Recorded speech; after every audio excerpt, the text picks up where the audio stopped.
Thursday, August 7th here on the Just Baseball Show. That's Arm Layton. I am Peter Apple. And Aram, time to harmonize. Come on, do it with Oh, me. It's time for actually, I'll go high, you'll go low, because I feel like you could do a monotone mhm. low, and Yep. I'm going to sing my heart out for the high. All right, you Okay. ready? Three, two, one. Mailbag. Mailbag. That was pretty good. That was one of your best, even though it wasn't that good.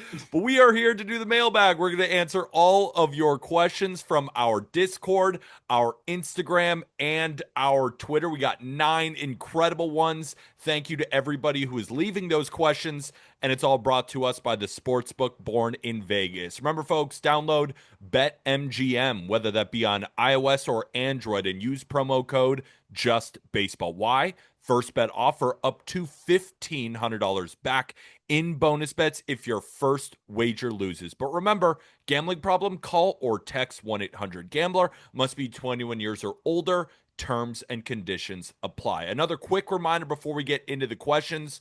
We have 9 of them. I think 6 are from our Discord, 2 from Twitter, 1 from Instagram. If you are interested in joining the Discord, remember, it is just $10 a month, less than a price of a sandwich, for the best baseball group chat in the world, where we answer a lot of these mailbag questions in-house in the Discord.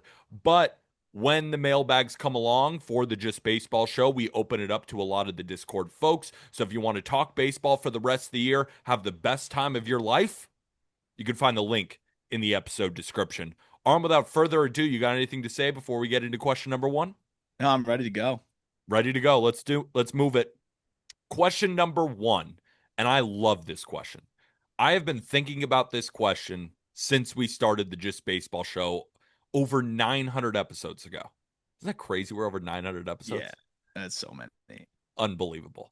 So the question is, if you could go back and have an episode of the show at any point in history, where would it be? This was asked by Lil DJ 227 on our Discord. It was cool because this was the first question asked in our Discord, and then everybody was flocking to press the like button on that one, and everyone's answering, answer this one, answer this one, answer this one. The floor is yours. I mean, I have 3. I had to narrow it down. Would you like me to start, or would you Yeah, you like go to? because mine are gonna be way less like historically impactful. Okay, so I didn't want to include some historical spots in Major League Baseball. I didn't want to include any scandals, even though I think it would be wildly entertaining to do the 1919 Black Sox scandal or the Pete Rose stuff. But I held those out because I have to narrow it truly to what would be my favorite. So I reduced it to a trade, a rule change, and just the coolest thing to happen in baseball. The trade is, if I could be around in 1920 when the Red Sox sell Babe Ruth to the Yankees for $100,000, I'm thinking about that in current terms. It would be like the Red Sox sell, and this doesn't even do it justice, like Garrett Crochet to the Yankees for $1 million. Imagine doing covering that trade on the Just Baseball Show. Like, we'll freak out over not great prospect returns for a rental. Imagine this show, Babe Ruth to the Red Sox. Number 2, can you imagine debating about lowering the mound back in Yes. 1968? No, that was where I was thinking too. I was thinking about that. I'm like, that would be such a hilarious debate. I want to put that in perspective for everybody listening. Bob Gibson in 1968 tossed 304 innings and 2/3. Don't forget about the two Nope. thirds to a 1.12 ERA. Imagine being so good at your sport, they got to change the rules. And I can only imagine now if there was a certain player in Major League Baseball that was just too damn good that the rules had to be changed. Now, it wasn't just Bob Gibson. Of course, pitching across the league was impossible to hit. But to debate that on this show would have been so much fun. And last but certainly not least, the 1998 home run chase between Mark McGwire and Yeah. Sammy Sosa. Division rivals, 2 teams going for it, and we have to debate every week. Imagine the weekend roundup where like McGwire hit 4, Sosa hit 5, and we just keep going back and forth. Joe DiMaggio's 56 game hit streak could fit into there, but those would be my three. Babe Ruth getting sold to the Yankees, Major League Baseball lowering the mound, and the McGuire Sosa home run chase. So I was just thinking like which I could just have really had a field day on, which would just be like low hanging fruit for me to just kind of go crazy. Um, and I gravitate to this one from 2015 when the Marlins traded Trevor Williams, who was a second round pick and then their number 6 overall prospect, for a pitching coach in Jim Benedict, and then they fired Jim Benedict a year later. I just know I would have had the second Jim Benedict got fired. I would have probably been my best episode we've ever had. I just know it. I just know, and I know again. I know this is a crazy lame thing compared. I just was thinking about it, and I know that it would have been my best moment I don't even on think the I would have microphone. talked. I don't think I would have spoken that entire episode. I would have announced what happened and then just sat back in my chair and just listened. It would be like the prospect report on steroids. Could you imagine trading one of your second round pick and one of your best pitching prospects for a pitching coach? And like at that point, you're already coping, but you're like, all right, he's gonna fix all our guys, right? Like he fixed Francisco Loriano, like he made Melanson nasty. Like we're gonna turn into so many other arms that are gonna be studs, so it's okay. And then they fire him after a year. What was so bad about the year that he got fired? Do you remember? I have no idea what happened. If I ever talk to David Sampson, I would love to ask him about that. The other one like that ties in with that one is the Marlins in 2015. Same year. They were going to fire their general manager essentially, but instead of firing him, they fired the manager. And so Dan Jennings was the general manager. His contract, I think, was going to be up at the end of the year. And we don't want to have a different manager. Why don't you just go down and manage the team? So they sent the GM into the dugout, and then he managed the team for the rest of the year. And I think that's one of the craziest things ever. I'm pretty sure. Who was it? Do you think not Jeff Mathis? There's another player that just showed up with like clown noses because they called it a circus in the clubhouse. Are you But telling me that was the same year, both in 2015? Arm Layton's a junior in high school going through this with his Marlins. yeah, it was the same year. I didn't even like, and you wonder why I was just so like, I don't care what they do for so long. That would like that year. I just could you imagine all the fun that you could have around that stuff between trading a pitcher, one of your top pitching prospects for a pitching coach, and then having your GM become your manager as a lame duck to finish the year. Uh, you can't make that shit up. You actually cannot make it up. Do you have any others? I I like how we both went around it because I went crazy big historical moments and you went moments that would have hit you personally the hardest. That I just would have had so much fun with. Um, I'm trying to think. There was a few that I was thinking about that were just kind of like the low hanging fruit ones, right? Like historical World Series. The home run chase was also one that got me like really excited and thinking about that. I was thinking about recording an episode after the Kirk Gibson walk off. Yeah. Could you imagine the as the kids would say the glazing that would be going on the podcast after that? We'd be like, he was hurt, he wasn't even supposed to play, and he came in and he went deep. Like we would the TikTok edit would go so hard. So that was probably the other one I was thinking of. It was just like Kirk Gibson's home run. I just the just celebration of that on the episode would be so cool. Joe Carter walking off the World Series too. Bill Mazeroski. I mean, there are Bucky Dent. There are Aaron Boone in 2003. Now, Aaron a lot Boone of and yeah, I'm glad that we there can't are record that. yeah, there are so many huge hits like that. Kirk Gibson might be up there, but I don't know if anything could beat Joe Carter walking off to win the World Series. I would say the other one that would have been really fun would be just after the Rougned Odor Bautista situation. That True. would have been a really fun episode afterwards. That just like all started with some bat flips. Like I would have had a lot of fun with that. There are so many good ones. Thank you so much, little DJ, for this question. I swear, I made a list of like 15 and I had to shorten it. And I was like, all right, I'm going to shorten it to categories or else we'll be here all day. Let's move on to question number 2. What team that is not leading their division currently has the best chance to make the World Series? Pick one from each league. This comes to us from Sean Donahue on Discord. Shout out, Sean, absolute ball knower. So we'll start in the National League. I'll go first just because I've said this about 100 times already. I already gave out the bet on the show. I've been, to your word, glazing them nonstop. The San Diego Padres in the National League. I feel like while they are a great regular season team, this team is built for a short series postseason run when you have a bullpen as good as they do, when you have 3 horses at the top, especially when Michael King then comes back, but they can really go 4 deep with C. Starvish and Nick Pivetta, and then a lineup that just has no breaks. Now, I know Tatis is not having the greatest year offensively, but I expect him to heat back up in the remaining months of the season, and maybe that's just believing in a guy who has it in him. But screw it, I'm going to believe in a guy that has it in him, right? Machado, you bring in O'Hearn, you bring in Laureano, you bring in Freddie Fermin. It's the Padres is the easy answer for me. Where are you going? Yeah, I mean, I wanted to try to talk myself into another one, but it would literally just be for the reason of not repeating your answer. Yeah, Like I could talk about the Cubs, but I mean their acquisition on yeah. the Can you mound and Mike Soroka just already hit the IL. speaking of that a little bit further? Why not the Cubs? Yeah, I guess that would be the angle, right? I just because when you compare these two teams, right? I mean, okay, offense is the strength for the Cubs, but that offense has actually been sputtering a little bit of late. And as you know, in the postseason, even the best of offenses can hit a little bit of a wall.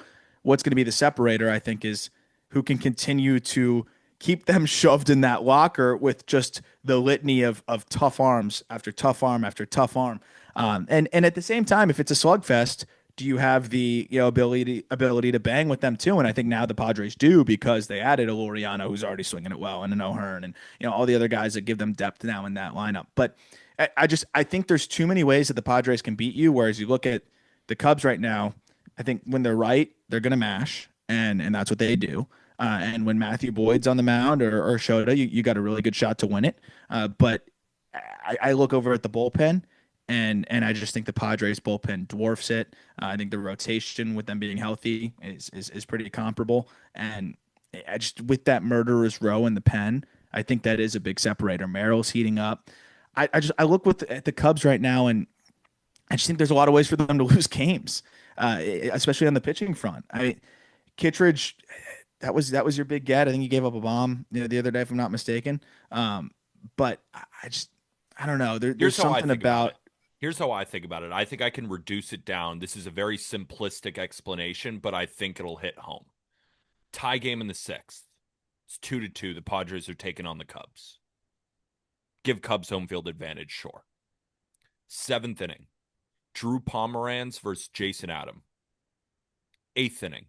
Brad Keller versus Robert Suarez. 9th inning. Mason Miller versus Daniel Palencia. Who you got? I mean, It's a no-brainer. That's and why extras, bullpen you're actually screwed. screwed. So that's why it's like even if the Cubs bang with the Padres, and I still would probably take the Cubs offense overall. I would. I think it could be argued, but there's so much explosion there. There's so much explosion with San Diego too. But let's just give the Cubs that argument. And I think their starting pitchers can go toe to toe with San Diego. But again, the Cubs would have to out hit the Padres when you look from top to bottom. It's just a much better staff. If So yeah, go ahead. I was gonna say if it's 2-1, if you're losing 2-1, 3-1 in the fifth, It's over. even with a really good offense, good luck. And did you Good see luck. Mason Miller gave up a home run to Lourdes Gurriel Jr.? We're recording on Wednesday. This happened on Tuesday, 104 miles an hour, and it went viral, even though the Padres won that game. You know why? Because it was so amazing someone hit a ball like that. It was like incredible. Yeah. Wow, you actually hit his fastball. That's Yeah. why it went viral, because of how good Mason Miller is. But So that's where yeah, I'm at. I think the Cubs would be the next closest answer, but with the answers to the offense and with the super pen that they've got going on, and maybe they get some reinforcements back. Maybe Michael King can throw before the end of this year. I think the Padres are the answer. And remember, for everybody listening, The question was non-division leading teams. So we're not talking about the Brewers. We're not talking about the Phillies. We're not talking about the Dodgers right now. We're talking about the teams in second place. My last question for you is on this front. Then we'll move over to the American League. Mets versus Cubs. Where are you at? I mean, the Mets. I think with the bullpen additions they made, I think they're right there with them too. But I don't know. There's something about this team that just I can't fully buy into them being a postseason threat. Just watching like Sean Manaea the other day was cruising until he wasn't. Clay Holmes has just been like I like this regular Senga, season rotation. I don't Senga as know. well. I mean, you'd expect maybe you'd hope that as Mania continues to claw his way back from injury and Senga as well, that they'll find it. But at the same time, if they don't, the Mets are in real trouble. And if they do, you're still going up against the Cubs and the Padres, who I think are more sound on both sides of the ball. Yeah, and then you're going to the bullpen where they've got guys performing, and you added Helsley and Rogers, which I think is really going to help them. But I think this offense is even with the three-headed monster at the top, I still think it is behind what the other two that we're talking about here. Absolutely. All right, let's move over to the American League. This one's a little bit more wide open, but just another reminder we are not talking about the Astros, the Tigers, or the Blue Jays. So, among the rest of the teams, where are you at? Because I went first with the Padres. I'm curious your answer here in the American League. Yeah, it's funny because I think that the obvious answer would be the Mariners, right? With what they've done. Yeah. I think, and as much as I wanted to get cute with it and try to talk myself into the Rangers, that offense is just not really doing it right now. I think you got to go with the Mariners and what they've got going on right now. Just because the offense now is at a point where you've got guys from top to bottom in that lineup, which is not something that we've been able to say in a while. Like Tom Canzone's not even slowing down. Their bench is now really solid because Dylan Moore is more of a bench piece, right? And Solano is more of a bench piece, and Garver is more of a bench piece. And I love what Cole Young brings to the table at the back end of the lineup. And then you've got your dogs at the top, and you've got Randy, right? Like you've got the playoff guy. So I think this team and with Bryce Miller on the way back too. I try to talk myself into the upside of the Rangers, and I think that they're probably my number two answer. But I think this rotation, this team is just too balanced across the board. With Andres Munoz throwing the ball as well as anybody in Major League Baseball. It's funny. The Rangers are behind the Red Sox right now, but I would agree with you. The Rangers would be number two for me. And I think a huge X factor, and again, I don't want to ruin an answer to a question later, but I will just say right now, before I talk more in depth about it later, is Merrill Kelly getting added to this Rangers rotation is enormous, especially again in a short series, because, not always the best team wins in baseball, but some teams are geared better for a playoff series than others, right? I think the Red Sox are a good example of a team who I think will finish potentially with a better record than both the Mariners and the Rangers in the regular season. But in the playoffs, like after Crochet, do I feel really good about Giolito game two? Do I feel really good about Brian Bayo in game three? And then those three guys coming in, or then the bullpen guys coming in after. I know Chapman has been unbelievable, and I really love Whitlock, and I like a lot of the arms.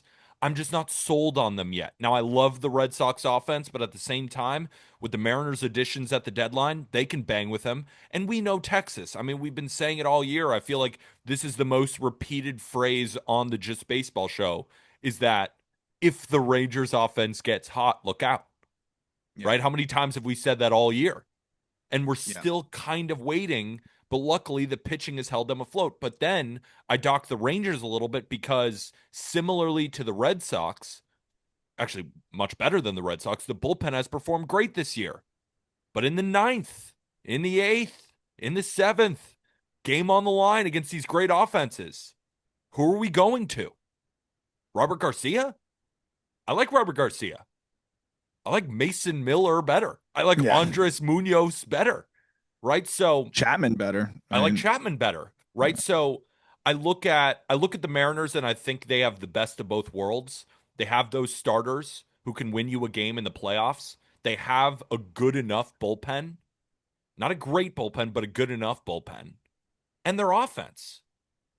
You know, Teams want to lean into the power in the postseason. because you need a big swing to change the game with so much great pitching. The Mariners have that with Cal Raleigh and Geno Suarez. So the Mariners is the obvious answer, and sometimes the obvious answer just has to be spoken about. It is Yeah. the Seattle Mariners for me. I will say Giolito just shot him out, 2.03 ERA in his last 10 starts. He's been But amazing, no doubt I, about it. So is Bayo. I agree though. Like in the postseason, it gets a little bit more dicey, even with those guys throwing the way that they have been throwing. I think, yeah, the Mariners are that answer, and then like obviously, and then I could hear Rangers, Red Sox. Of course, people are gonna want to say the Yankees, but the way they're playing right now is sure, They might um, just miss the playoffs entirely. that'd be pretty funny. Um, yeah, I'm in agreement with you there, though. I think that's pretty much the order. Let's roll. All right, question number 3. Who will be the Evan Carter call-up of the 2025 MLB season? This was asked by Todi Yoshio on our Discord.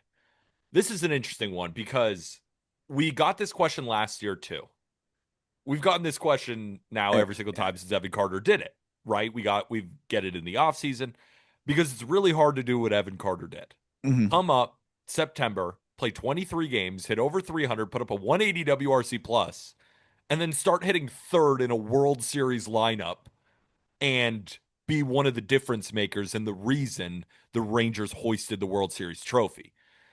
It's not that simple. That comes once in a, I think, 10-year span Yeah, almost. it's rare. So, and again, you have to find a guy who hasn't been called up yet Yep. because Evan Carter at this point hadn't been called up yet. I'll go first because I think I know my answer is going to be wrong and I want to hear yours. I couldn't find a bat. Hopefully you can. I went with Andrew Painter of the Phillies just because I think if he got called up, he could be a weapon in the bullpen. But at the same time, you and I see the same AAA numbers. It's not like he's pitching all that great lately. No. So that's why I told you my answer was going to be wrong, but that's what I'm left with.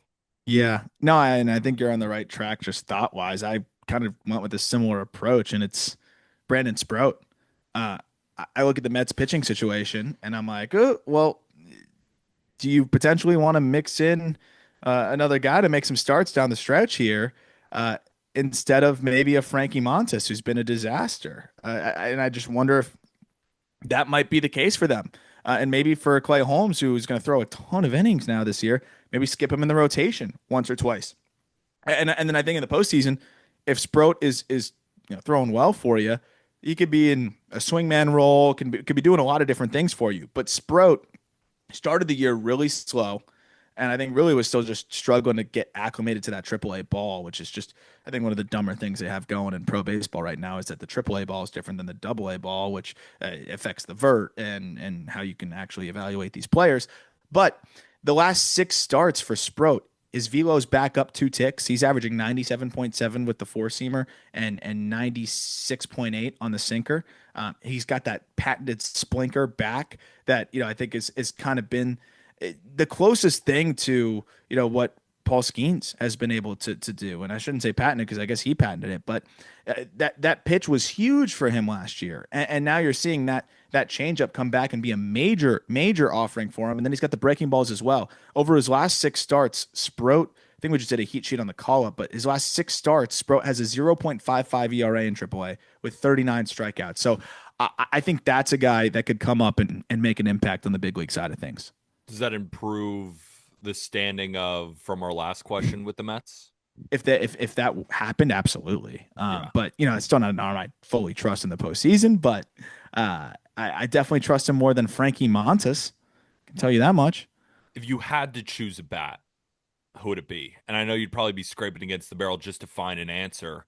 I am just curious if there's anybody sitting in the back of your mind, and it doesn't even have like Sproat, you're probably what, 50-50?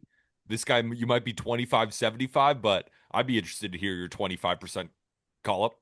Yeah, I mean it's interesting because like I think on the position player side, there's not like a lot of clear runway for guys. So like maybe it would depend. It would be dependent on like an injury. But I think if the Cubs have an injury, Owen Casey and his power, like he could just come up and mash and just be a lightning bolt for them. But I also look at maybe the Dodgers and an Alex Freeland, but he just got up. So that I kind of a cop out answer. So I guess it would be Casey if there's an injury would probably be my best answer because right now he doesn't fit in anywhere clearly. But if something happens, I think that could be a guy that gets up and gives them a little bit of lightning in a bottle with his power. Maybe that's why the Cubs didn't trade him. It's probably because they're afraid of losing Tucker. Yeah. I hope that's not the answer. But unfortunately, it might be the answer. Yep. Do you still put the Kyle Tucker sweepstakes, the Cubs number one? They have to be by like almost by default, but I don't know anymore now, man. Me I neither. don't know. I think they're the favorite though. Still, they should be. Yeah, they should be, right? They should be. We'll see. All right, let's get to question number 4. What pending free agents have the most to gain in the last 2 months plus October?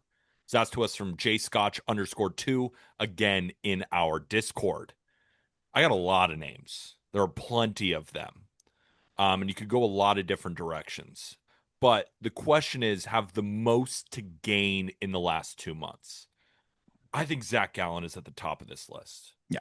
because, he's working with an ERA in the mid fives, right? He had that incredible season in 2023, leading his team to, the World Series, shoving every start, throwing a ton of innings. And you could tell the workload weighed on him.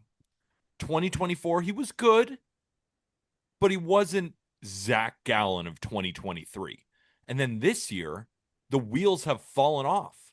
And I look at a guy like he isn't young, right? If we look at his age right now, I just want to pull it up just to make sure I'm getting this correct. He's 30 years old.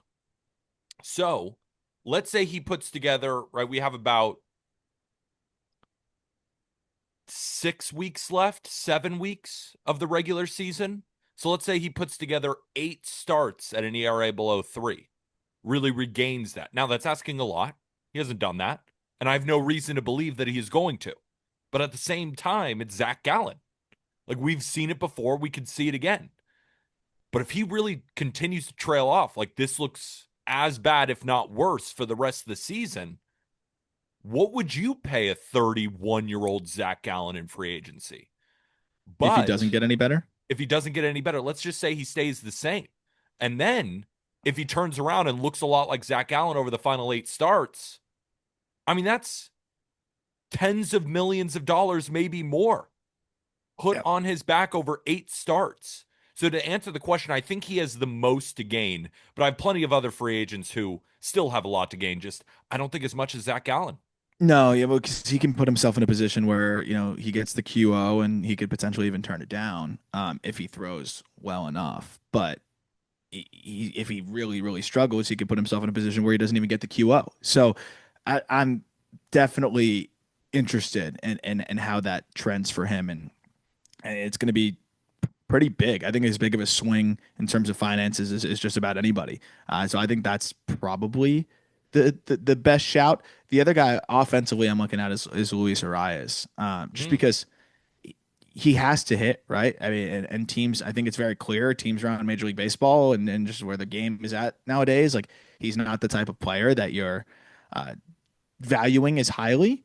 But at the end of the day, if you're hitting 330 and you're pushing closer to 2 WAR and you're never punching, like still going to be teams that are going to be very interested in adding you. But if he's more the same as what he's been since the start of last year, which is barely above average offense and terrible defense, like it's going to be hard to get a lot of teams interested in you. So if he could finish really strong and maybe put together a really impressive postseason and just really flash that he is that best bat to ball guy in the major leagues and the value that comes with that still, I think that's a guy that could still make up some money for himself. Like if he looks like 2023 Arias, teams are still going to be very excited to add a player like that.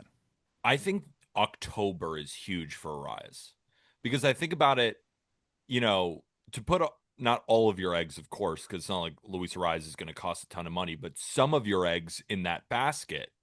If he is a guy who's coming up in big moments against really good bullpen arms, against really good starters, with runners on base, and he's battling, battling, battling, and then gets that big single, and he does that multiple times in big moments, teams are going to see that and be like, all right, yeah, the defense isn't great.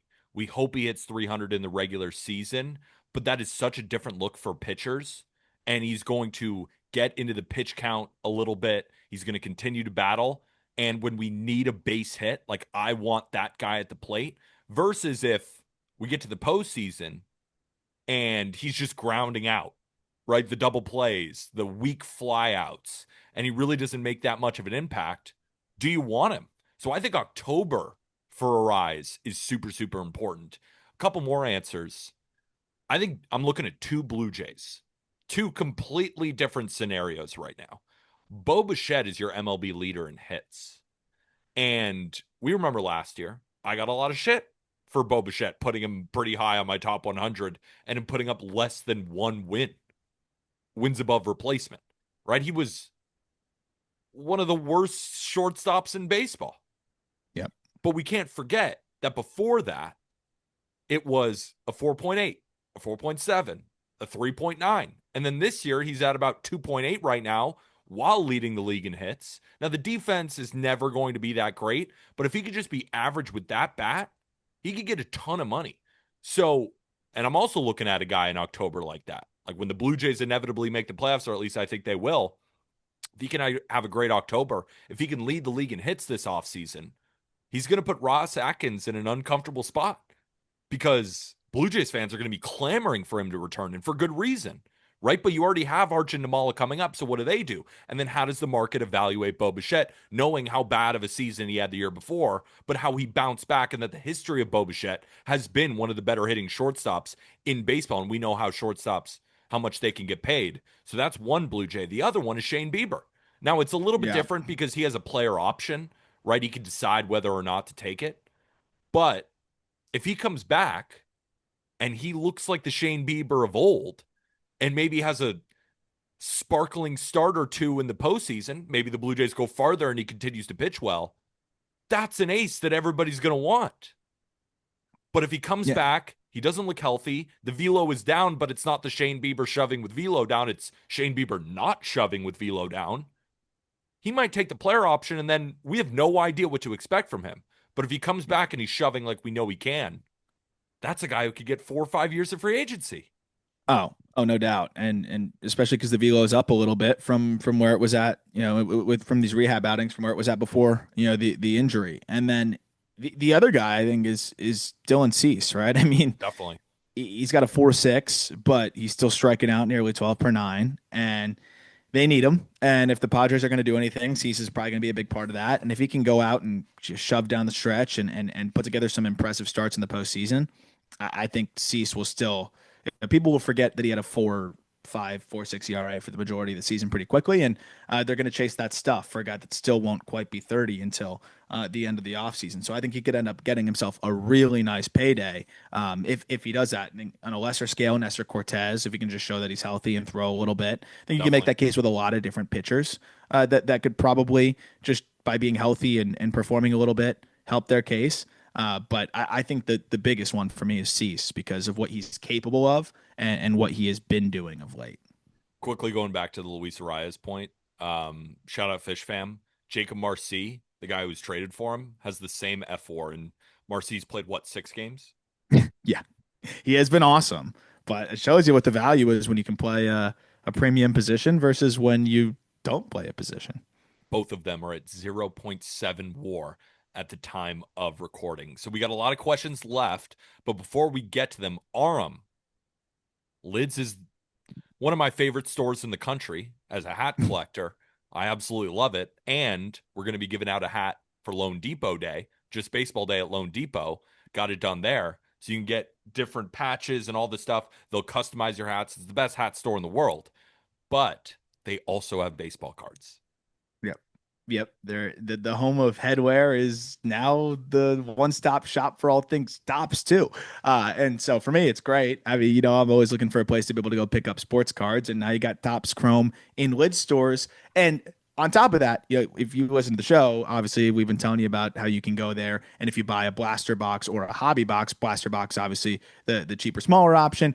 Hobby box, guaranteed auto, a little bit more expensive, but either or, if you buy either and you go to your local lid store, which there probably is one pretty close to you, unless you live somewhere where the population is 3 digits, I think because there's over 1,000 stores in the country, and you give them code JB Lids when you check out, you get a full free year Access Pass premium membership, which includes 20% off headwear, 10% off apparel and novelty, first access to new drops, product giveaways, exclusive experiences, and more. And there's actually a middle box now, which is actually my favorite. This comes out, it's out today as you're listening to this, but you have the hobby, which is the biggest. You have the blaster, which is in the middle, and then you've got a mega box, or blaster, which is the smallest, and then the mega box, which is in the middle. And the mega box has guaranteed 10 parallels. You're not going to get the guaranteed auto of a hobby box, but you're going to get a lot more than just the blaster box. So if you want something in between, but you don't want to spend the full price of a hobby, I'm a big fan of the mega boxes, and you can now get those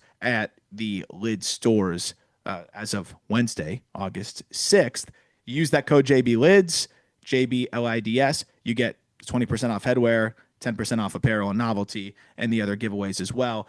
Some recent things that they did: it first front of line access to meet Ronald Acuna Jr. and John Smoltz for the Access Pass premium giveaways. They also gave away a Topps Chrome hobby box and value boxes. I think it was 5 of them they gave away, and 10 blasters, sweepstakes for 3-day passes at Fanatics Fest, and more stuff that they're always giving away. So you get a free year membership with that if you just let them know JB Lids at the store when you pick up your blaster, mega, or hobby box. Go check it out. And now it's time for our first break. All right, we are back and we got plenty of questions to go. But real quick, just a reminder, if you are enjoying the Just Baseball show, the best way to support without spending a dime is to rate and review Spotify and on Apple Podcasts or wherever you listen to your shows. And if you could leave a written review, it would really, really help. Seriously, it is just absolutely the best way to support the show, as well as subscribing, liking, and commenting anything on YouTube, even if it's small, even if it's meaningless, even if it's the word comment.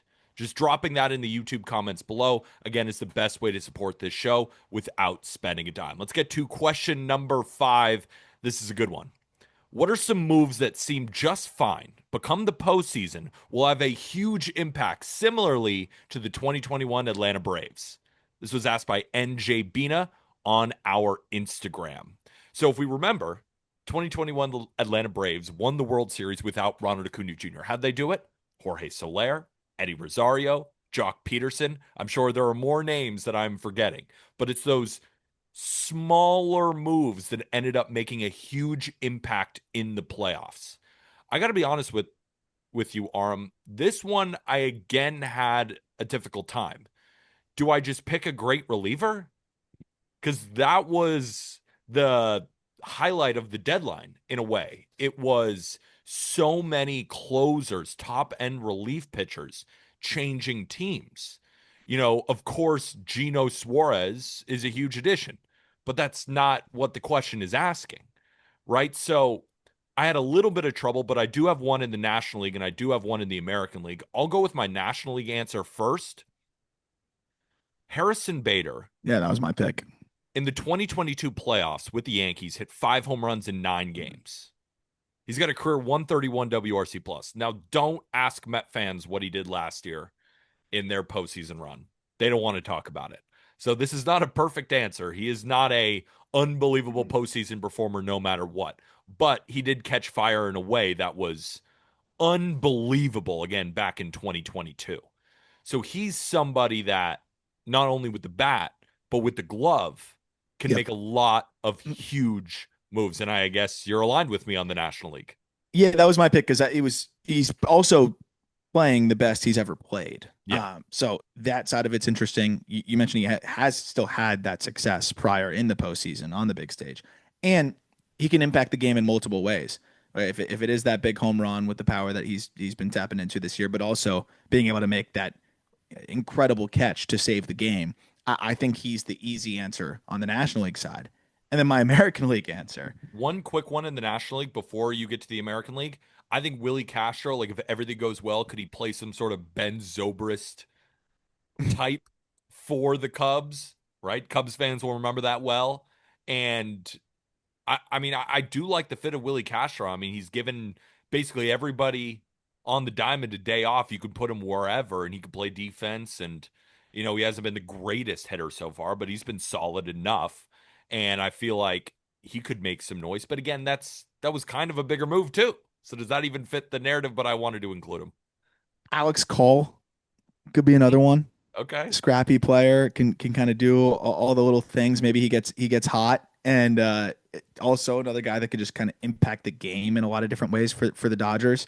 I thought Call could be an interesting answer. I feel a lot better about the Bader pick, but Me too. I think Call would be one of those classic. Just oh my gosh, the Dodgers got this guy, and for what was almost one of the more under the radar moves, and he's coming up huge for them, in the playoffs, but the American League side, I was just thinking of a guy like who could get hot, like who could get hot and have a stretch that puts him up with some of the best power hitters in the minor league in the major leagues, even though he's not even that good.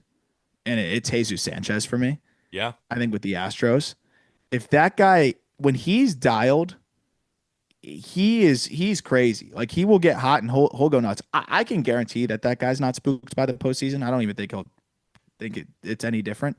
Um, he's just gonna go play ball. I just think he's gonna go out there and if he gets hot, you could see him just have one of those crazy stretches, man, where he's producing, and that was kind of an afterthought trade too, overall, for the Astros. 100%. I was, watching the Astros the other day and I saw him come up in the lineup. I'm like, what? Oh, yeah, he got traded, even though we covered all the moves. There were so many moves that were made. That one just kind of escaped me. So to see him in the lineup, I'm like, yeah, I could imagine in the playoffs, 2-2 game, and Jesus Sanchez comes up to the plate, and just launches one 480. Yep. And you're like, and everyone watching on TV who doesn't know much about Jesus Sanchez is like, holy shit. Yep. I thought Jordan was hurt. Yep. Like he could do something like that, but the problem with Jesus Sanchez is it could get real bad. Oh, it could get real bad. It could get real. So I like swinging for the fences with that one, both figuratively and literally, with a guy like Jesus Sanchez. My answer was Merrill Kelly. Again, we Yeah. talked about it a little bit. I think this guy has cold blood in the best way possible. Like you're talking about a guy who the moment is never going to be too bright, and that's what Merrill Kelly brings. And I just think back to the 2023 playoffs, again with the Diamondbacks where he pitched to a 2.25 ERA over 24 innings. And you see a lot of hopped up guys on velo, right? Trying to throw as hard as they can across home plate. But Merrill Kelly, like his velo is not really increasing. The adrenaline's not really increasing. He is a professional who knows what he has to do. And you'll wake up and it'll be the seventh inning and he's allowed one run and the Rangers are in a position to win. So I think Merrill Kelly, again, not only just because of the player he has, but how much impact it is on the Rangers, right? They know they have the utmost confidence in Jacob deGrom. You have the most utmost confidence in Nathan Eovaldi. Obviously, we're going to talk about him. We got another question about his Cy Young chase. And then you put in Merrill Kelly in that 3 spot. That is a incredible 3-headed monster in the playoffs. Incredible. So Yeah. again, we're looking for bats here, but I just think the Merrill Kelly addition was so big, even though it was Yeah. a rental, not a huge trade. I think that could be massive for Texas if they make the playoffs. I agree. I think that was a huge get for them and a huge difference maker for a guy that I'm going to trust, with just about anybody that they've got. DeGrom obviously is DeGrom, but and Evaldi is Evaldi, but you feel really confident that Merrill's going to give you a shot Yeah. almost every time he's out there. I mean, Merrill Kelly was an elite 2 for a team that went to the World Series. Now he's an even better 3, right? Yep. Because Merrill Kelly's now going against your 3, not against your 2. So that's Mhm. huge for the Texas Rangers. All right, let's get to question number 6. Who is set up to have the most interesting offseason? Teams that are in the middle ground that can really propel themselves into contention. This was asked by Ryan in our Discord. There's a lot of teams that I could come up with. Because you also have to look at spending habits, right? Like the Reds are right there. Are they going to make huge moves in the offseason? Probably not. I want to say the Braves, but is it in Alex Anthopoulos' DNA to really make huge moves? Not So, really. exactly. So we could just say those teams, they're in a good position to do it. They absolutely can. But to predict that, you're just wishing. So a team that I think is in a great position to do so because we've seen that their GM likes to be really aggressive, is the San Francisco Giants. Yeah. I want to see what Buster Posey does, right? He already brought in Willie Adames, and the Giants have had real difficulties luring these free agents over to San Francisco. But then he takes hold, and here comes Willie Adames, and now you bring in Rafael Devers.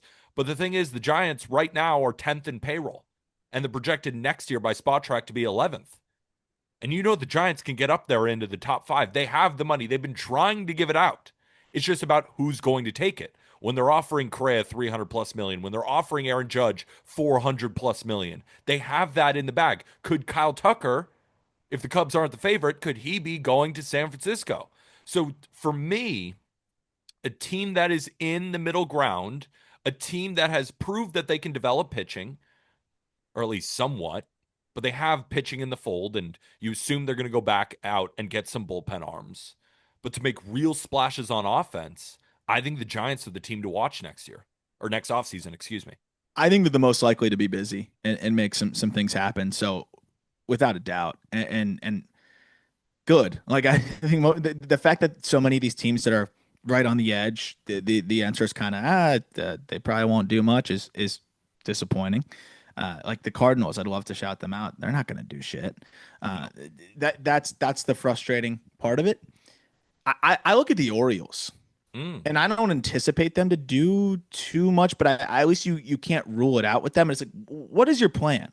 Because yes, they sold at the deadline, right? And they recouped a ton of prospects. I thought they did a really good job in terms of bolstering that farm. But are you just going to punt another year with a controllable core of Jackson Holiday, Jordan Westberg, Gunnar Henderson, and now Adley's back. Kobe Mayo's starting to come alive now too. Are you really gonna just just let it go and just say, hey, another rebuild year? I don't think you can. I think it would be kind of weird to do that. You assume that you'll have a healthy Grayson Rodriguez. Trevor Rogers all of a sudden looks like a guy for you, which has been nuts to see. I'm pumped on that. But you have pieces there. Like you still have Zach Eflin. I would love to see them go make a signing and try to do something different than just signing Tyler O'Neill. And remember, this is the same team, the same organization that their owner said, hey, we don't really have payroll limitations right now. So I want to see that. I'm just interested to see what they do because they could just lean into the quote unquote rebuild. I don't see why you would do that given all the controllable pieces you have right now. And it makes sense for them to spend, especially in a free agent market that is going to have some arms available. I think you make a good point there, because they have the offense. It's not like you have to add Kyle Tucker or anything, but can you add Fromber? Can you add a Michael King? Can you add any of these guys? Because Grayson is now out for the year with arm surgery. I don't know what his timeline is. I guess you're hoping he could be back next year. I don't know if you have a clearer point on what Grayson's return I is think he going to should look be like. back next year because I think it was like a debridement, meaning like they're just getting like loose bodies out. Okay, so hopefully he's back, and Trevor Rogers has been unbelievable, but this rotation is pretty bare. Mike Elias, we can't do more Tomoyuki Sagano and Charlie Morton signings. We just No, can't. Right? no. You also use the term weird if they don't do it, because I think in your mind you're thinking like very questionable decision. I'm gonna go a step further. I think it's malpractice Yeah. if they don't. Just wasting. Because Dave Rubenstein said he was going to spend money. And we already didn't get that. Are we not going to get that again with what you already laid out with their offensive core? How do you not capitalize on that? But the reason I didn't include them is because I don't trust them. Yeah. Now, again, I didn't trust the Mariners to go get Geno Suarez and Josh Naylor, and they did it. So I'd love to be wrong. I love being wrong on those things. I can't stress that enough. I hope the Orioles prove me wrong. But at this point in Yeah. time, I have zero confidence in Elias. Now, I have confidence in Elias to get back good prospect returns when he's selling. I have faith in him drafting. I have faith in him in a lot of stuff, not in this realm. It's Prove me crazy wrong. because they don't really have to do anything offensively. Like you're stuck with Tyler O'Neill, who's actually playing better ball of late. So like you got him out there. You got Kowser in the outfield. Dylan Beavers is going to get called up second after He can't exceed rookie limits. He's been fantastic in AAA. Samuel Basayo could be DHing and catching a little bit for you. He is, one of the best hitters in the minor leagues. Like, you have this offense pretty fortified. Just go spend some money on pitchers, and you've got a chance again next year. You can just forget how ugly this season was. Another team that I'm looking at, and this team I really don't know, but I am optimistic that they're going to buy heavily, is the Diamondbacks. Another team that just sold at the deadline, but Ken Kendrick has shown he's willing to spend. I mean, they just shelled out all that money for Corbin Burns, but now you're getting players off the books. Do you bring back Geno Suarez? What do you Yeah. do?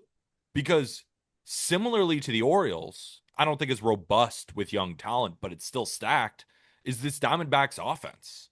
I mean, he's still got a lot of really good young players. You assume Burns is going to come back next year. Ryan Nelson has taken a huge step. You still have Brandon Pfaadt. Kelly and Gallen will likely be gone. So are you the team to go get the Fromber or the Michael King or the Dylan Cease or all these different names? They got to spend too, and I Tuck think and they're setting Martinez are going to be themselves up back. to do that, right? Like, I think they will. And you don't need to do too much. As you mentioned, the offense is pretty freaking good. You could bring Geno back, and I that wouldn't surprise me at all. But yeah, go get a reliable arm. You have, as you mentioned, Fott controlled and cheap for a long time. You're stuck with Erod, but sure, just make him your five. You hope that Burns comes back, as you mentioned. Like, they've got a ton of controllable bullpen arms now. They have a lot of pitching, in the upper minors now that they traded for. So the pitching situation, the organizational situation is a lot healthier now.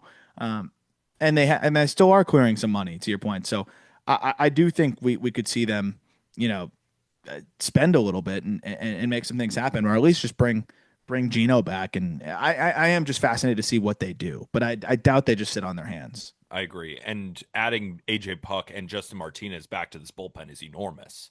I Oh mean, those yeah, were two of the best bullpen arms in baseball, and you no lost doubt. both, right? No wonder the Arizona Diamondbacks bullpen has been such a hole. Imagine every fan listening take your two best out. Yeah, What does your bullpen then look like? That's what happened to Arizona this year, right? yeah, Imagine also taking out your best starter in Corbin Burns. I mean, they've just been dealt a horrible hand this year, yep, but they still have it. Like they're yeah. Their still catcher's been out all year. I mean, Moreno's 100%. been hurt for most of the season too. Yeah, lose your best two bullpen arms, your best starter, and your best catcher. What is your baseball team going to look like? That's what happened to the Diamondbacks this year. Yep. And they're still not a bad team. That's Nope. how good they can be. Any other teams come to mind? For me, it was the Diamondbacks, the Orioles, and the Giants. So it's What a lot of teams that we the talked Red about Sox already. aren't in the middle ground. I can't wait to see what they do this offseason. Do you think they're going to be uncomfortably aggressive? I just want to know what they do with their crowded situation and the Tristan Casas coming back off injury, and there's so many wrinkles that I am fascinated by. So many. All right, this is another good one. Question number 7. Which young outfielder would you take to start a franchise right now? Pico Armstrong, Kyle Stowers, or Roman Anthony? This is asked to us by Joey Can't Play on Twitter. So when we collected all of these, Kyle Stowers is an incredible story, and maybe he becomes the answer one day. But to me, and I think you agree with this is a battle between Roman Anthony and Pete Crow Armstrong. Yeah, And yeah, of before we course. get into the pre-arb extension that he just got, our next question kind of answers that. So without diving into his new extension, congratulations, by the way, Roman Anthony, where are you at PCA versus Roman? It's so hard. It's so because I think offensive upside is higher with Roman Anthony, which is crazy to say when you have PCA who has 27 home runs already this year and is a 133 WRC plus. But Roman, I mean, he's doing the same thing that he was doing in AAA, which is crazy to me. Where it's okay, he's still getting comfortable elevating the ball more consistently, and he's getting his feet wet. So he's not really getting into the home run power yet, but he's hitting the ball so hard, so consistently with great plate discipline that he has 2 homers in 46 games, and he has a 133 WRC plus since getting up to the big leagues. And over the last couple of weeks, it's been even more insane. And he doesn't need to leave the yard to be insanely productive. And then you also factor in that Roman is a good defender in the corner. I mean, like, he's already 4 outs above average in the corner, 5 defensive runs saved. I still think the politically correct answer has to be the guy that's an MVP candidate and is gonna amass like 7 WAR this season in PCA. You have a generational defender in center field, and the word generational gets thrown out way too much. It's fairly applicable here. There are some concerns about the fact that he's hyper aggressive and all that good stuff, but I mean, dude, even if it's a 290 OBP some years, if he's going 30-30 with the best center field defense maybe you've ever seen, it's really hard to pass on that and the impact that he can make. And I think some years he could steal 50, 60 bags. So I think there's going to be seasons where Roman Anthony is a far more productive bat.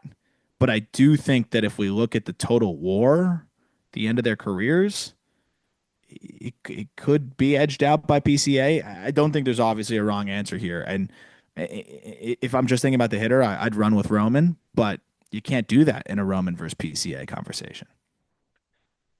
You said the politically correct answer would be PCA, and I assume that would be most people's answers, but I'm not going to be politically correct here. Give me Roman Anthony. And the way it comes down to me is, you laid all of it out and you didn't say anything that I disagree with. You more just said things that are more important to me.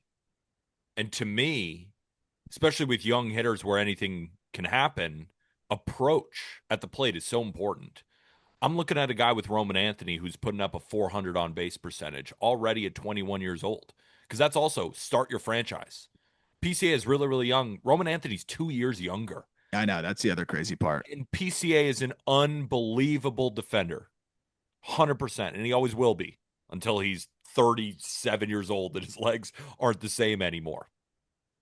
But you said it yourself, Roman Anthony is also a brilliant defender in a corner. Right? I remember that when he first got called up, that error, right? When the ball went under his glove, and we're like, oh, he's young.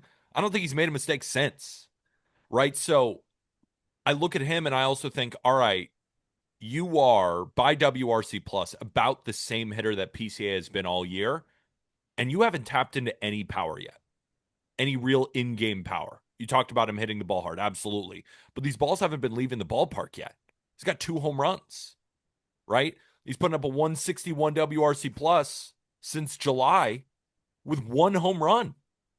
So I think about it like that. There is so much to unlock offensively for Roman Anthony. Is there more to unlock for PCA? Maybe. I don't know. This could be his best offensive season he ever has. Yeah, it Because could be. with PCA, there's just so many peaks and valleys. And, I almost think about it like that. It's the year two, like in the NFL with quarterbacks, like a guy like Jaden Daniels, where he takes the world by storm and he's so unbelievable. And then you have a whole offseason of film to figure him out. Like, I wonder if coming into next year, are they just like, why are we ever going to give you a fastball? We're just going to spin you absolutely to death. And maybe they're doing that right now, but there will be adjustments made. I don't know what the adjustment is to Roman Anthony at The crazy 21. thing, the crazy thing is like with PCA, you think you would have made that adjustment by now, right? True. Like April 953 OPS, May 888 OPS, June 771 OPS, July 984 OPS. And I'm like waiting for him to regress, but it just won't happen yet. But I would sleep more soundly, as weird as it sounds, with Roman Anthony because I just know he's always going to be a productive bat. But there is just a level of the value that you get with a PCA that I just don't think you can go wrong. And I think it's almost impossible to pick. And it's two very interestingly different players. If you go by how I evaluated them prior to debut, I mean, Roman would be the runaway answer, even though I loved PCA as a prospect. And I think we skewed higher on him. But he's going to hit close to 40 home runs this year. So it's wild. It gives me a headache trying to figure it out. But I think there's a world where Roman's offensive ceiling is just so good that it could almost nullify some of the defensive stuff. Look at how much Juan Soto just got paid. I'm not saying he's gonna be Juan Soto, but I think there's a chance that Roman can be one of the best hitters in the game. Period. So it's kind of what do you prefer and what do you need, and I think that's what makes it a fun conversation. But here's the thing, I'm going back to your original prospect rankings as well. That's ringing in the back of my head. when you were evaluating them as prospects. Like we see the production right now, but we're starting a franchise. We need these guys for 10 years.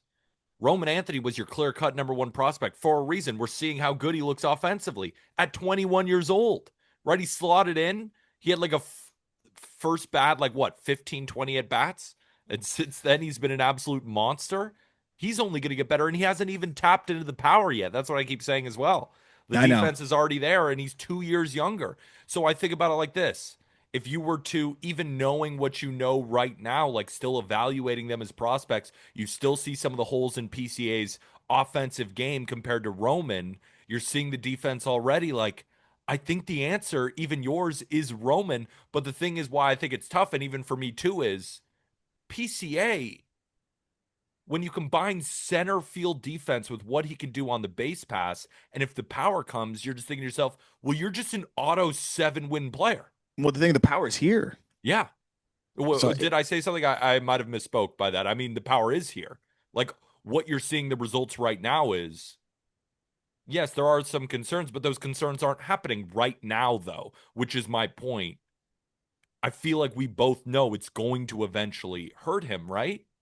Even though it hasn't. it hasn't though. Like that's the crazy thing. So uh, that's where I almost like, as much as I wonder, and I mean, he literally leads the league in O swing percentage, with the other guys being Yainer Diaz, Salvador Perez, Michael Harris II, Lenny Sosa, Cedon Rafaela. But think about Um, Yainer Diaz and Michael Harris, right? yeah, They seem like can't miss guys. And now Yainer Diaz is having a really down year. Michael Harris has been steadily declining since his rookie year. But if you said Michael Harris, right, you've said some glowing things about Michael Harris in the past. There's no way that he could crater. I almost like stick with your original point on PCA, if that makes sense. Like what you I know, originally thought with him. I know, and I think that's probably why Roman is the weirdly like safer answer, as bizarre as that sounds, because of like it's weird because you have a larger sample size of success for PCA and he's an MVP candidate. But Roman's offensive profile and aspects to his game, I think, make him a lot safer of a consistent offensive threat. But then you get that hedged by the fact that if PCA is a 90 WRC plus, he's probably still a 3 to 4 win player. So you can't go wrong in any which way. So let's move over to question number 8, and it ties into this last question. Now that Roman Anthony just got paid, who are your top 3 pre-arb extension candidates that are not yet in the league? Asked to us by Aiden_Herfuth on Instagram. Now let's talk about the Roman Anthony extension. For anybody who didn't know, Roman Anthony and the Boston Red Sox are finalizing an 8-year, $130 million contract extension. Sources tell ESPN, I'm just reading off Jeff Passan's tweet. The deal, which is pending a physical, includes a club option and will keep Anthony under team control through 2024. The deal with the Red Sox is going to start in 2026, includes significant escalators that could take the maximum value of the deal to $230 million. Depending on where he finishes in AL Rookie of the Year voting, it could buy out 3 or 4 years of free agency. Before we answer the question about potential pre-arb extension candidates, overall, your thoughts on the extension? I mean, I love it, man. All the things we just talked about, right? You're getting a guy that is going to mash for a really, really, really long time, and could be a perennial MVP candidate. Could be one of the best hitters in the sport. And the fact that his last 30 games, I think they saw enough in those last 30 games, right, where you see a guy hitting 348 with a 947 OPS, and the fact that he's doing that with one home run in that span, I think says a lot about what he's able to do in terms of being able to be productive without leaving the yard and how much more is still in the tank. It's a 56% ground ball rate in that span, and he's still OPSing nearly 950. I imagine as he starts to, and he's had that adjustment period at every level. Imagine as he starts to get more comfortable elevating, how much more can be in the tank there. I mean, it is rockets to all parts of the field, a 63% hard hit rate in that span. He's a monster. And then you pair the fact that with the defense being good in a corner, either corner, I've always said I thought he could get by in center in a pinch. It's really, really awesome to see. And I think if you're a Red Sox fan, you got to be just absolutely thrilled to lock up a player like this for that long. It's I'm surprised, honestly. I thought because of how good he is, I thought we might have a similar situation where Boris might as well be his agent, but that's what makes it, I think, all the more exciting. And Aram, isn't this a total fleece? Every pre-arb extension's a fleece, right? I think the people that said the same thing about the Christian Campbell extension are probably saying it now too. But this is a lot different. I do think you have a much better chance at maximizing value here. But any pre-arb extension is never going to be a fleece in my eyes Explain because that further. I mean, if you model it out, and I don't know what the exact numbers would be in terms of like, okay, Roman's gonna have 3 years of making the minimum, and then he's gonna have 3 arbitration years, depending on maybe he'll be a super two guy, so maybe 4 arbitration years. I'm guessing that would come out to about $30-ish million before he, maybe 40 if he's playing out of his freaking mind like we think he can, before he hits free agency, before his entirety of his team control is up. He has no leverage. He has absolutely no leverage. So to get 130 guaranteed with the ability to make 230, given that you're in a position where if you stand pat, yes, you could make more in free agency, but you're going to have to sit, for 6 years and guarantee yourself significantly less in the meantime. It doesn't make sense that the team would give him $300 million. So like that's just the way it is, and especially given that he's in the first year of his control, he has so much leverage against him that anything starting with 9 figures like is going to be a really really good pre-arbitration extension. And I think for Roman, he's very happy with this situation. And speak to the fact of, because a lot of people are going to hear that answer and still say 130 million. I get you, Arm. It's 100, it's a 9-figure deal with escalators up, but he's still worth more. Like he's Roman freaking Anthony. It still is a fleece at just 130 million. Well, What say you? well, if he's playing the way that people expect him to, it's 230. All right, and then they're going to pick up all the options, and he's going to hit all his escalators, and it's 230. And I mean that's again still a lot of money for. We're comparing him to free agent deals. Well, free agent deals, guys have proven that in the big leagues over a handful of seasons. Also, they aren't leveraged against them to have. Roman's going to make 3 years of the league minimum if he doesn't sign this deal, and then he's going to make a moderate salary in ARB one, a decent salary in ARB two, and then probably finally make a good amount of money in ARB three, where it'll be $20 million if he's one of the better hitters in the game. It's just not even close. So it's just the way it's structured. That's why players really fought hard for less years of control, so they weren't leveraged so hard against. And it's just the way it goes. But also, teams will point towards other deals and say, hey, they don't always go well, and players are guaranteeing themselves money right now, and a lot of things can go wrong in the next 6, 7, 8, 9 years. So it's one of those things where it's a risk for the team, and that's why they get a little bit of a discount. But on the other side, it's still a lot of money for a player who has played not even half a season at the major league level to guarantee himself with the still upside to get to north of $200 million. So I don't mean to continue to press you on this, but I do think it's really interesting. Like, were you, when you found out the number, 130 to 230 potentially, like, were you surprised at all? Or you like, based on what you think, does that feel like good value? Like, is this just a really well done pre-arb extension? I think it's pretty much the standard now of like what the top notch guys are going to get, right? You look at Corbin Carroll in 2023, he got 111 million, but he got less escalators too. Like Corbin Carroll's deal, which and I think he it was probably a similar amount of output games wise. His escalators only took him to 134. So I think with the escalators that he's getting there too, I think it's a pretty damn good deal. Like Bobby Witt had a larger sample size under his belt. I think given the circumstances and everything, I think it's pretty equitable. He has only played 46 games and he has 2 home runs. And he just potentially signed a deal that could get him up to $230 million. So the reason I wanted to ask you so many questions on that is because there is so much discourse on social media surrounding this deal. And it feels like 75% of the discourse is just flat out against what you're saying. And I think you're right. So again, for anybody listening, I feel like that's the best breakdown you're going to If find. if I think it boils down to this. If all what do you think is more likely? All of these players are taking bad deals, or the general public just may not have a complete understanding of what's fair and what's not in these situations. Uh, All of these players are taking bad deals. yes. Yeah, Yes. all of these players and their agents are They're taking bad deals. all idiots working with Yes. different agents across the Yes. industry. They're all dumb. And the Yes. guy commenting on Instagram, he's got Well, actually, yeah, him and Scott Boras will agree with you too, probably. it. Yeah, he Yeah. probably will. All right. So let's get actually back to the question. So again, the question is, now that Roman Anthony just got paid, who are your top three pre-arb extension candidates that are not yet in the league? Asked by Aiden underscore her Firth, excuse me, on Instagram. Not debuted Kev- yet.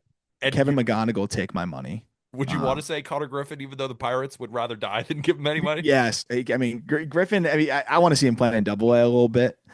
Uh, but yeah, Kevin McGonigal, he can take my money tomorrow. That guy's going to play for a very, very, very, very long time and be very good. Weatherholt, man. I mean, like, I don't think he's going to be a superstar, but I feel really good about him being a really good player for a very long time. So I think JJ Weatherholt with the Cardinals is another one where he is such a natural hitter. He is bludgeoning AAA competition. The power is continuing to creep up. Like it is such a complete game that he has there going for him. A lot of these other prospects right now, we're in this tweener spot at the top 100. A lot of them are barely reaching AAA or lower level guys. So it's hard because you're not really going to want to give a pre-arb extension to a guy that's not even at the upper levels yet. But I think you're looking at it, Connor Griffin, and saying, okay, the second he's knocking on the door of the big leagues, I think you could definitely get excited about that and see that as a potential option. Couple other guys that I just think kind of fit the bill. I would go super. It would be really cheap, but I would feel good about it. Is like Luke Keyshaw, who just hit his first career homer in the big leagues the other day. I know he debuted technically, but he just got back. I think Keyshaw would be an easy. You would say it would be cheap, and you'd feel really good about it. I think for a long time. But of the non-debut guys that I think would trend in that direction, With the Basayo's Minnesota, bat alone is sorry to enough that interrupt. I think he's going to be good for a long time, even if he's not catching. He's going to rake, but I think you'd want more clarity on that deal, and that's why you'd probably wait. So I think my ultimate answer is McGonigal and Weatherholt, and then Colt Emerson's a guy that's not far off. Just got to Double A with some good performance in Double A. I think he's a really strong candidate in that regard as well. So Luke Keyshaw with the Twins, Samuel Basayo with the Orioles, and sorry, I'm just blanking on that last one that you Kevin just said. McGonigal with the Tigers, JJ Weatherholt with the Cardinals. Those guys, no problem. No problem. Any pitchers? Ugh, that haven't debuted. No, No. no. I don't really believe in the pre-arb extension for pitchers unless they're like a couple years into their career. Like Yuri, I think at this point I'd feel comfortable doing it, but pitchers, I don't think there's one I would do that hasn't debuted yet. I don't think so. It is interesting. I like what do the Brewers do with Mizorowski? Because you see how electric it is, but again, another injury and you still have command issue problems. It's like, I do you think want they'll to hang sign? out. I think they'll wait, and I think even think in a couple years they could still probably buy out a couple years of 100%. control, like the Marlins did with Sandy. Yeah. It's just these guys get hurt. All right. So that's our answers. And question number 9 and our final question of the mailbag is Nathan Eovaldi has the 5th best ERA through a pitcher's first 19 games in a season in the history of baseball. What's the case against him winning the Cy Young? So asked by Jay Mershon on our Discord. Well, the easy answer is innings. He's thrown 111 innings to a 1.38 ERA. It's unbelievable. Every single time he steps foot on the mound, it feels like he is throwing a shutout. And the numbers basically replicate that. Here's the thing. What do you do? How are you going to vote, even the biggest Texas Rangers fans, when Nathan Eovaldi finishes the season with 150 innings at a 1.55 ERA? Let's say he has one or two more 6 inning 2 run outings, which is not even that bad, but it's probable when going over the rest of the season.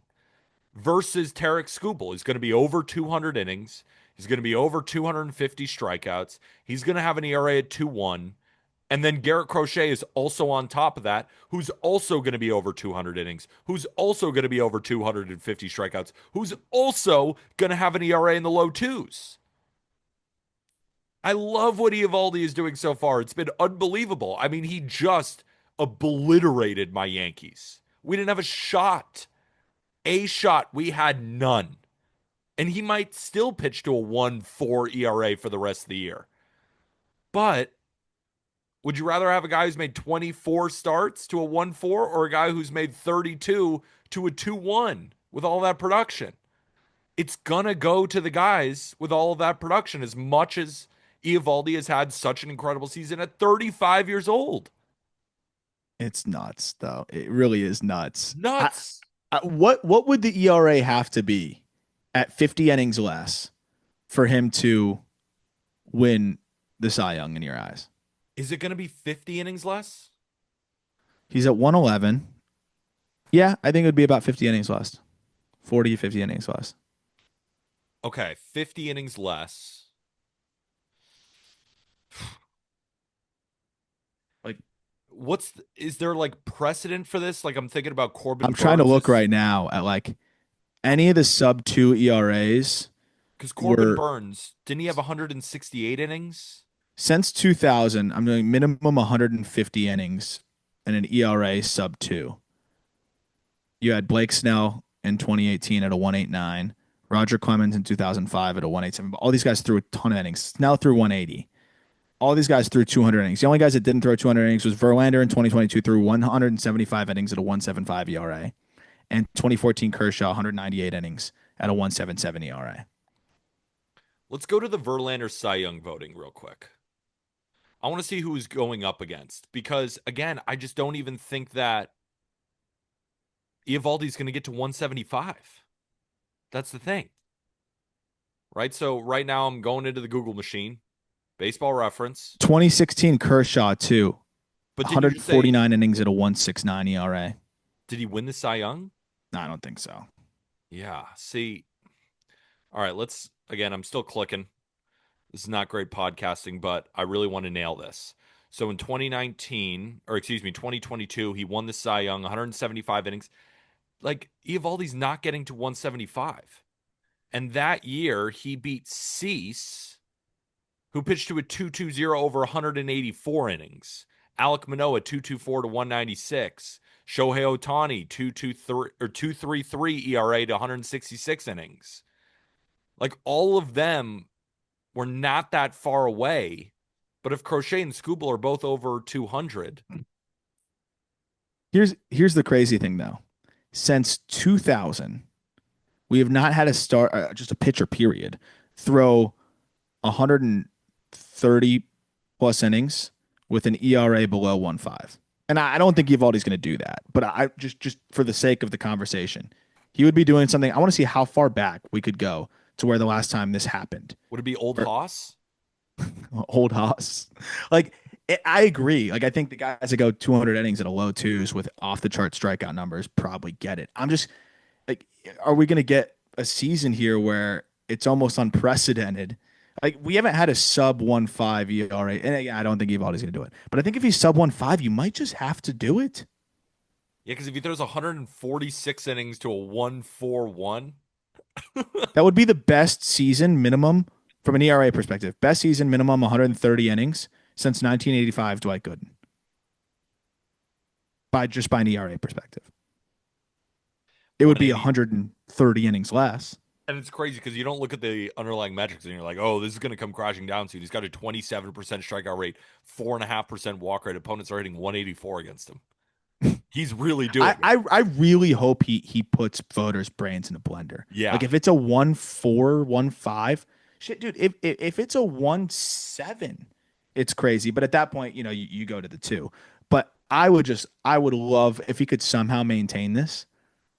It would be really fun. I mean, since 1980, dude, minimum 130 innings. We've only had 25 seasons of an ERA sub 2. But you know what really does hurt the case? One of those is Reynaldo Lopez at 135 and two-thirds innings at a 1.99 ERA last year. But the thing is, he's probably going to be a lot better than a 1.99. I think the Yeah, way that's the he thing is wins he'll be it, like at a 1.4 the way if he in wins, this like theoretical. But like even if it's 1.75, it's that's one of the best seasons we've seen in a long time. Even if you just make it minimum 130.